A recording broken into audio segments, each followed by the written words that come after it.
Muito boa noite para você. O NE2 de hoje começa com informações sobre o drama de uma família da zona rural do município de Lagoa do Carro, na Mata Norte. Os bombeiros procuram por um agricultor que desapareceu desde ontem na região. A notícia está no G1 Pernambuco e você consegue ler por esse QR Code aí que está na tela da sua televisão. De acordo com parentes, Marcelo Francisco da Silva, de 50 anos, foi levado pela correnteza quando tentava atravessar o rio Capibaribe por uma ponte, conhecida na região como Ponte da Fazenda de Gunga. Moradores da localidade informaram que o nível do rio subiu muito rápido por causa da abertura das comportas da barragem de Lagoa do Carro, que também é conhecida como barragem de Carpina. Um grupo fez um protesto na PE 90, perto da barragem. As pessoas queimaram pneus, interditaram a pista que foi liberada no fim da manhã. Esses moradores que fizeram esse protesto aí, como a gente está vendo nas imagens, eles pediam que as comportas forem fechadas para facilitar o trabalho dos bombeiros.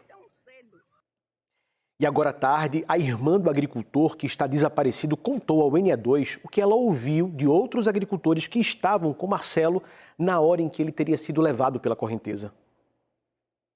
Por volta das 11h20 da manhã, segundo as informações que eu tenho, nenhum dos funcionários foram informados que essa barragem ia ser aberta ontem e nem horário, mas infelizmente aconteceu esse caso com meu irmão. Ele estava do outro lado da fazenda trabalhando, quando um dos funcionários deu horário para vir almoçar, aí viu que a água já estava acima da ponte. Aí voltou para chamar os demais colegas de trabalho, aí vieram. Aí foi nesse momento que os 3 colegas conseguiram passar e o Marcelo ficou para trás. Aí nesse momento, o desespero do Marcelo, viu os colegas que conseguiram passar e foi tentar também. E um dos colegas pediu que Marcelo ficasse lá do outro lado, que eles iam tentar pegar Marcelo para conseguir atravessar. Mas infelizmente, o desespero dele na hora. Aí foi quando ele foi tentar tirar a bota para atravessar, a forte correnteza puxou ele, foi com tudo. A gente espera que as autoridades maiores fechem a comporta da barragem para que essa água abaixe, para que os corpos de bombeiro consigam achar o corpo do meu irmão. A irmã do agricultor desaparecido e os moradores daquela região querem que as comportas da barragem de Lagoa do Carro sejam fechadas para facilitar o trabalho do Corpo de Bombeiros, como disse a irmã agora, como a gente viu no protesto também. Mas será que isso é possível? Bora falar ao vivo com Gustavo Ferreira. Oi, Gustavo, boa noite para você, bem-vindo. Oi, Juliano, boa noite para você, boa noite a todos. Bom, nós entramos em contato com o Corpo de Bombeiros aqui de Pernambuco. Eles disseram em nota que após fazer uma análise técnica em parceria com equipes da Secretaria de Recursos Hídricos e Saneamento, identificaram que não era necessário fechar as comportas da barragem. Essa decisão, inclusive, considera, de acordo com a nota dos bombeiros, a segurança das comunidades ribeirinhas da bacia, que poderiam ser impactadas com essa alteração no fluxo de água. Os bombeiros dizem que as buscas pelo homem desaparecido em Lagoa do Carro continuam, são feitas com apoio de drones e também com aeronaves do Grupamento Tático Aéreo da SDS, a Secretaria de Defesa Social de Pernambuco. A nota dos bombeiros diz também que em casos de possível enrosco em galhos, vegetação ou estruturas submersas, não é possível precisar nem o tempo de permanência dessa pessoa submersa, nem a localização exata da vítima. Você já está vendo imagens ao vivo, imagens inclusive que o Globocop, aliás, fez hoje cedo, hoje à tarde, sobrevoando a região da barragem de Lagoa do Carro. Dá para ver que o reservatório está cheio e também a força da água que segue pelos canais de concreto. E no alto do paredão das comportas, né? As comportas abertas que liberaram muita água. O Globocop também registrou o helicóptero da Secretaria de Defesa Social do Estado, ajudando os bombeiros na procura pelo agricultor ao longo do rio Capibaribe. Essas imagens foram feitas hoje, por volta das 4 horas da tarde, Juliano. Desde que esse caso chegou aqui para a gente, né, na redação, a gente ficou imaginando e tantas perguntas ainda sem respostas. Uma delas, será que esse anúncio, esse aviso para os moradores daquela região chegou a tempo? Como é feito esse aviso? Você tem alguma informação também sobre isso?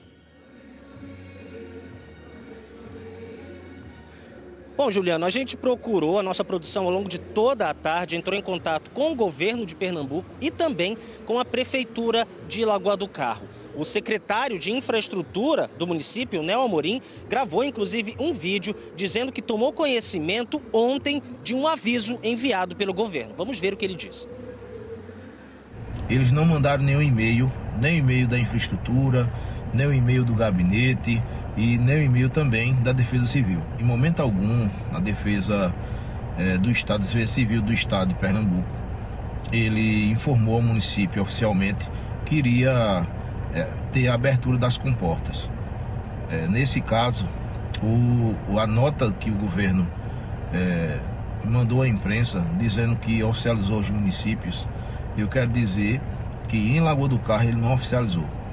Tem um grupo da Defesa Civil do Estado de Pernambuco que o responsável colocou essa nota dizendo que queria ter essa abertura das comportas, mas num grupo do WhatsApp que tem todas as pessoas da Defesa Civil do Estado de Pernambuco. Você sabe que grupo do WhatsApp não é maneira oficial, né, de comunicar ao município.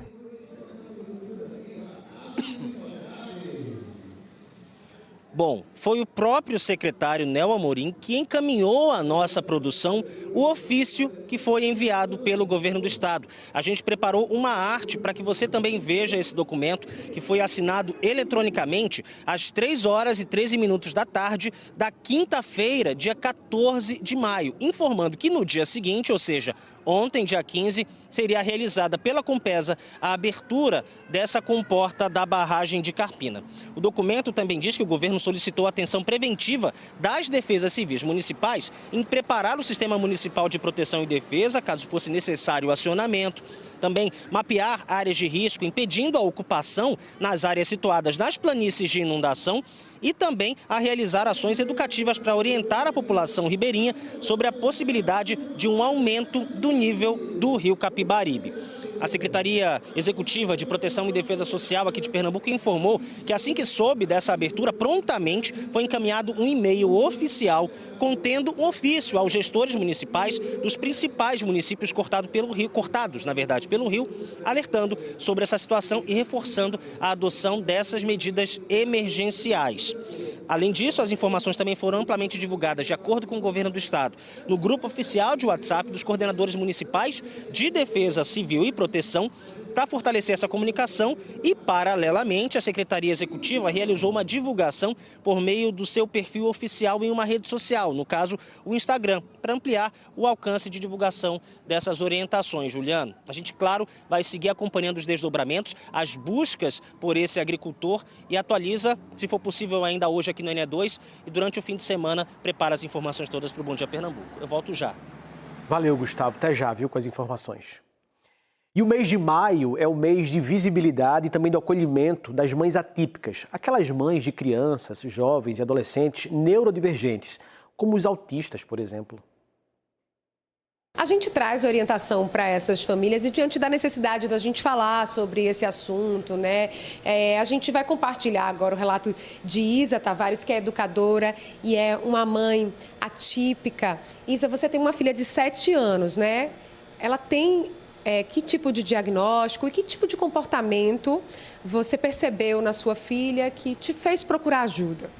Bem, hoje 7 anos, né? Porém, desde muito pequena, a gente já vem percebendo alguns comportamentos que nos deixaram um pouco curiosos. Por exemplo, inquietação durante períodos de alimentação, até na hora de dormir mesmo.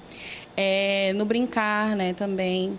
Um pouquinho do atraso da fala, isso foi gradativamente sendo transferido para outros ambientes, como por exemplo na escola, que ela também sente dificuldades, né, na aprendizagem, no foco ao fazer uma atividade, comportamentalmente, né, nas relações, ela tem uma baixa frustração. Quando ela é assim frustrada, ela tem algumas reações bem não são típicas, né? E aí foi encaminhado, né, pelo pediatra para que a gente procurasse essa investigação.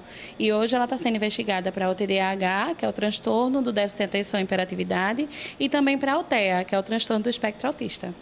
Muito obrigada, viu, pelo seu relato. A gente também vai conversar com Elizabeth Souza, chamar ela para essa conversa. Ela é psicopedagoga especialista em desenvolvimento infantil. Elizabeth, a gente falou aqui com Isa, ela falou sobre esses comportamentos. Se a gente fosse dar uma orientação para uma família que tem percebido comportamentos atípicos, onde se busca ajuda primeiro?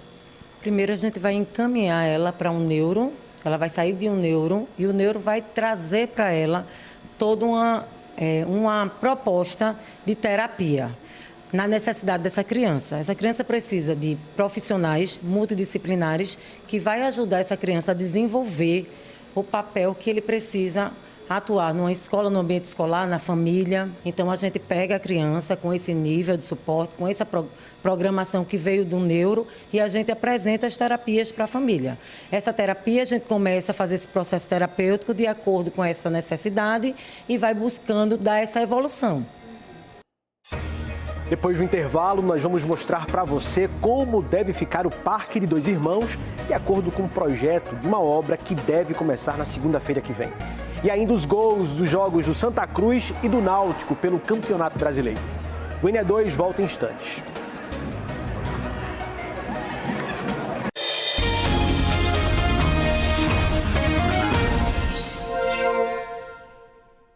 O governo de Pernambuco autorizou o início das obras do Parque Estadual Dois Irmãos, aqui no Recife. Faz tempo que os visitantes diziam que o parque estava mesmo precisando de uma melhora por lá. Sábado à tarde é hora boa para um passeio no parque. Vinha quando eu era pequena, quando meus pais me traziam, vinha com o passeio da escola e agora a gente vai trazer a filha da gente para tentar mostrar alguma coisa daqui do zoológico, né? O que mais chama a atenção da gente são, no caso, as araras, né? Por causa das cores, tudinho. O hipopótamo também, que no caso a gente já, terminando aqui, a gente já vai ver ele comer, que já está quase perto do horário. O jacaré impressionou a gente também. Eu já vi desde que eu era criança que meu pai me trouxe aqui quando eu era bebê, né? Bom, até que mais. Eu vim aqui, vi os animais todinho, eu vi a iguana, o avestruz, que mais? Agora você gosta do hipopótamo também. Hipopótamo também. O Parque Estadual Dois Irmãos tem 1.100 hectares de um dos espaços verdes mais importantes do Recife, que guarda uma área rica de Mata Atlântica, o segundo bioma com mais ameaça de extinção no planeta. Uma boa opção para trazer as crianças, né, para brincar, passear, né, titiar. Ele está vindo a primeira vez. O que você mais gostou aqui? Da arara. Essa área está interditada desde que uma árvore caiu nas chuvas do início do mês.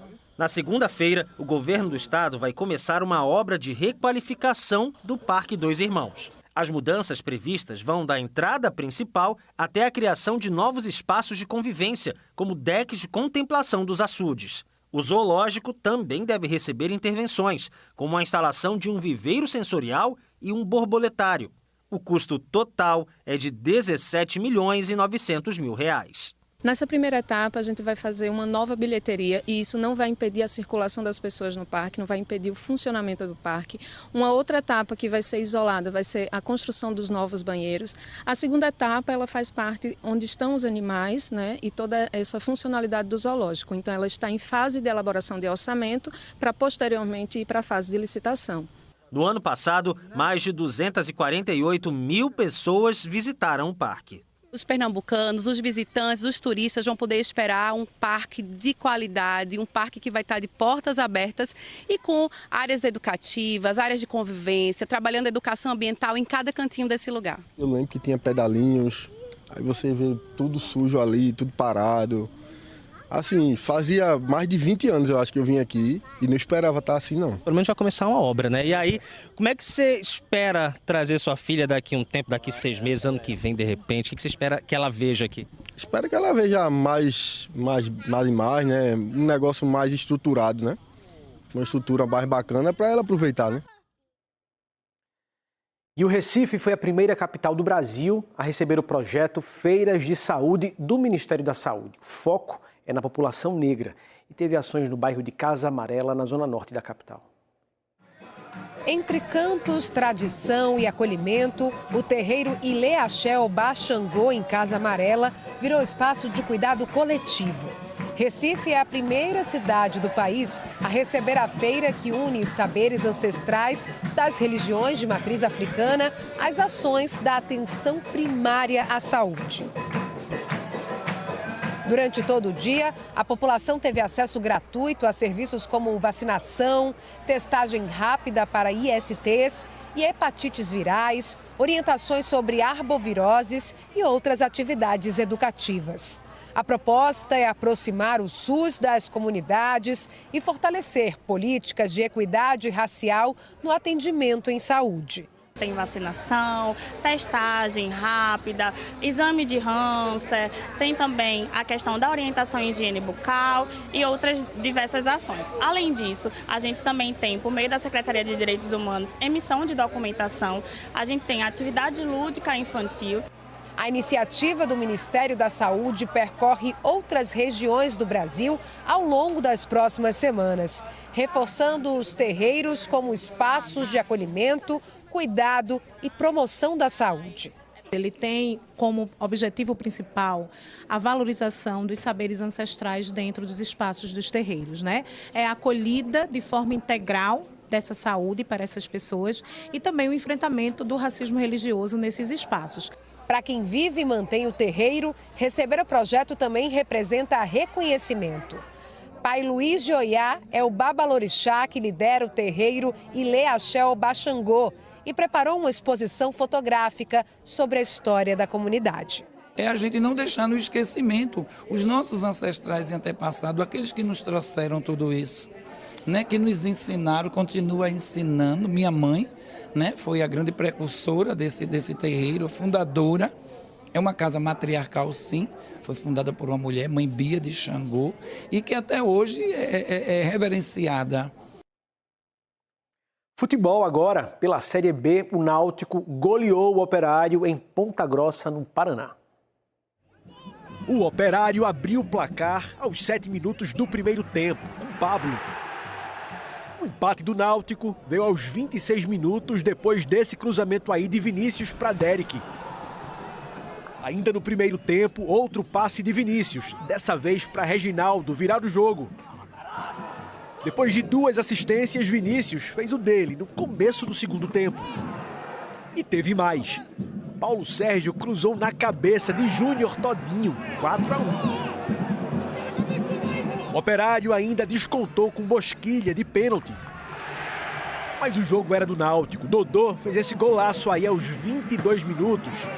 E nos acréscimos, Paulo Sérgio fechou o placar em Náutico 6, Operário 2.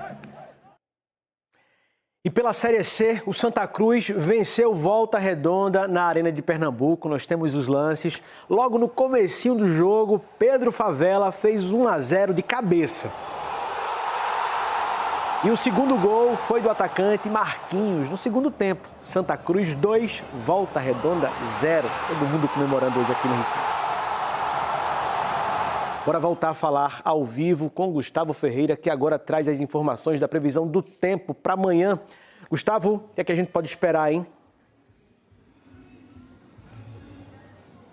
Juliano, amanhã a gente pode esperar um dia muito parecido com hoje, com pancadas de chuva ao longo das primeiras horas da manhã e previsão de chuva de fraca a moderada à noite, amanhã à noite. A previsão de temperatura, tanto na região metropolitana quanto na zona da Mata, né, Mata Sul e Mata Norte, deve ficar entre os 22 e os 33 graus. E agora outra informação importante é o acumulado de chuvas das últimas 24 horas. As cidades onde mais choveu nesse tempo foram Tamandaré, com 40 milímetros, e Ribeirão, com 31 milímetros. Então a gente pode esperar amanhã um dia com céu fechado e chuvas da manhã até a noite. Juliano. Muito obrigado, Gustavo. Boa noite para você. Gustavo Ferreira, ao vivo, do centro do Recife.